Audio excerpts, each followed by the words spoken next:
एबे एबे आसला पाणीपाग विज्ञान केन्द्र पक्षरु बड़ सूचना।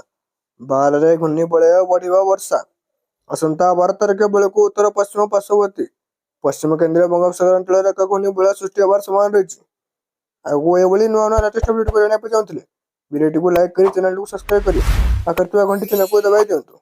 यार प्रभाव में 12 तारिख राज्य में वर्षार परिमाण एवं विस्तृति बढ़िबा बोली भुवनेश्वर आंचलिक पाणीपाग केन्द्र पक्षरु सूचना जारी कर अपरपक्षे सभा द्वारा परिचालित परिवेश एवं जलवायु केन्द्र सीईसी पक्षर समान धरण आकलन कर उत्तर पश्चिम बंगोपसागर आसंता सेप्टेम्बर 12 तारिख में एक घूर्णिबलय सृष्टि होवार संभावना रही। फल यार परदिन लघुचाप परिणत हो पारे बोली सीएसी पक्षर कहुई। बुलेटिन रे कहुई सेप्टेम्बर 13 रु 15 मध्य उपकूल उत्तर पश्चिम ओडिशा मध्य बड़ वर्षा होवार संभावना रही बेले यह सेप्टेम्बर 16 तारिख बेलू ह्रास पाइब। तेबे पश्चिम ओडिशा गोटे बा दुटी स्थान में सेप्टेम्बर 16 मध्यम प्रबल वर्षा हो पारे।